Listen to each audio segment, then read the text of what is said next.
ভাগ্যের লেখা তুমি লেখিকা তানহা তাবাচ্ছুম পর্ব ৩। রাত আরও একটু গভীর হয়েছে। দিনভর মানুষের কোলাহলে মুখর থাকা রেল স্টেশনটা ধীরে ধীরে ফাঁকা হয়ে আসছে। একে একে বেশিরভাগ যাত্রী চলে গেছে।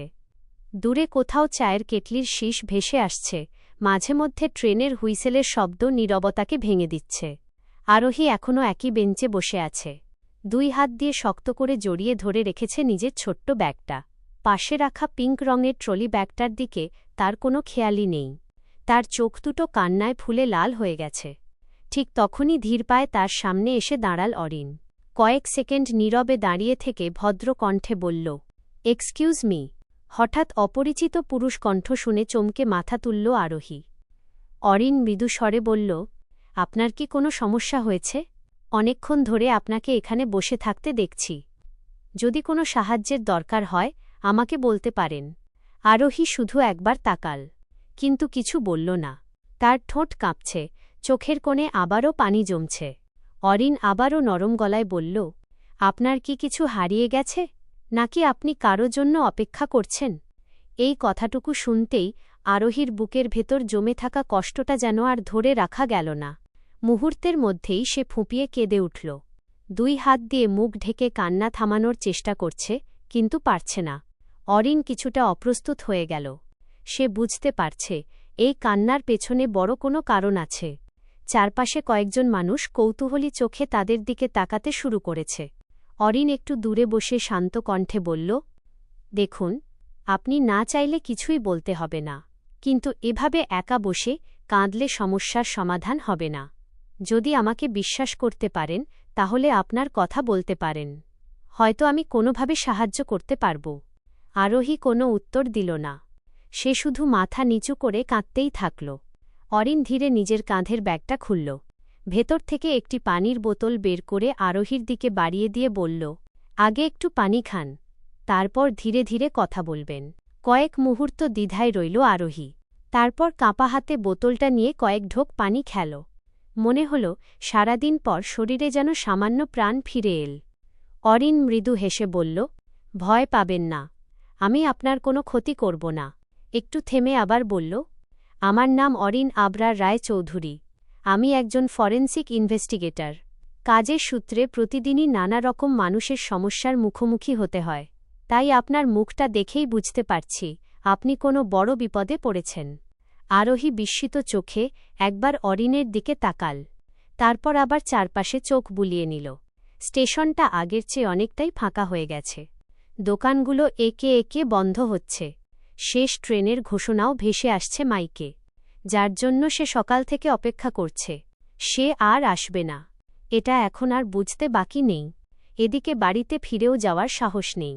চারপাশে কোনো পরিচিত মানুষও নেই। এই মুহূর্তে পৃথিবীতে যেন বিশ্বাস করার মতো একজন মানুষও তার পাশে নেই। আরোহী ধীরে ধীরে চোখ বন্ধ করল, গভীর একটা শ্বাস নিল। তারপর এক ঢোক গিলে কাঁপা গলায় বলল, আমি আজ সকালে বাড়ি থেকে পালিয়ে এসেছি। কথাটা বলেই আবার থেমে গেল সে। চোখ বেয়ে টপ টপ করে অশ্রু গড়িয়ে পড়তে লাগল। অরিন নিশ্চুপ হয়ে বসে রইল, একটাও কথা বলল না। সে শুধু অপেক্ষা করতে লাগল আরোহী নিজে থেকেই বাকিটা বলবে বলে। কয়েক মুহূর্ত নীরব থাকার পর আরোহী কাঁপা গলায় বলতে শুরু করল, আমি একজনকে খুব ভালোবাসতাম।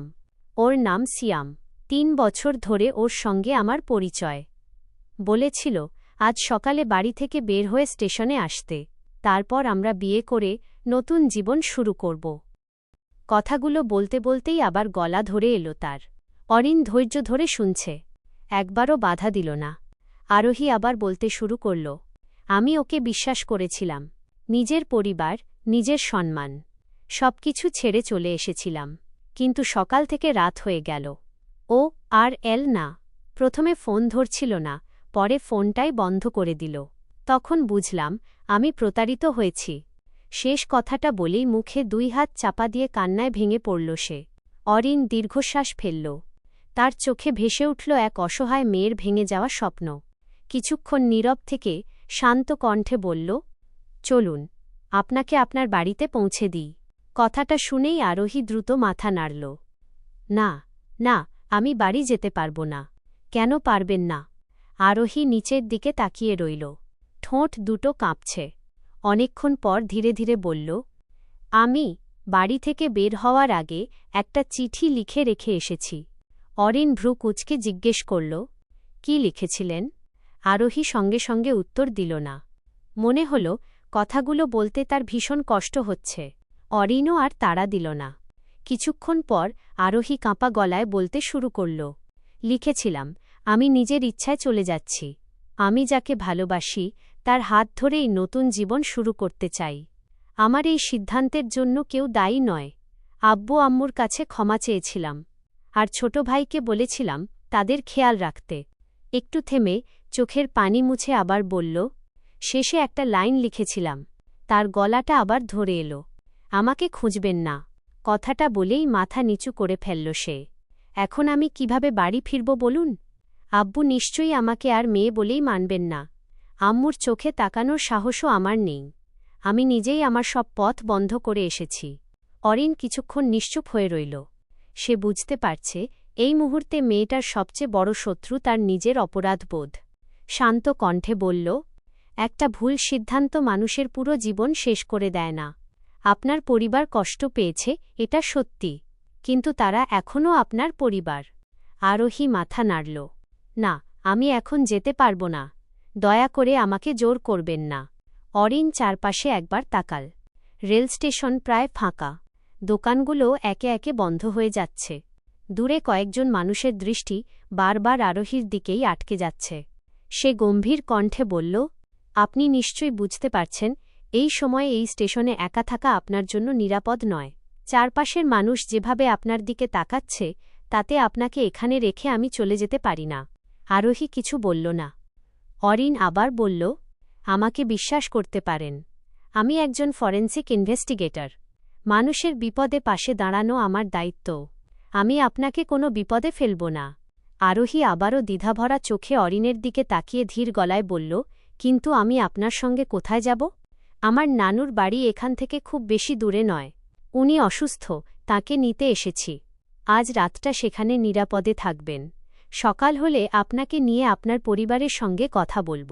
আমি কথা দিচ্ছি আপনার সম্মানের কোনো ক্ষতি হতে দেব না। না, আমি অপরিচিত কারও বাড়িতে যেতে পারব না। অপরিচিত বলেই তো আপনাকে সম্মানের সঙ্গে আশ্রয় দিচ্ছি। বিশ্বাস করুন, আপনার সম্মানের একটুও ক্ষতি হতে দেব না।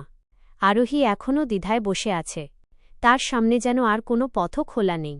একদিকে প্রতারণা, অন্যদিকে বাড়ি ফেরার ভয়, আর এই অচেনা মানুষটি বারবার শুধু তাকে নিরাপদে রাখার আশ্বাস দিয়েই যাচ্ছে।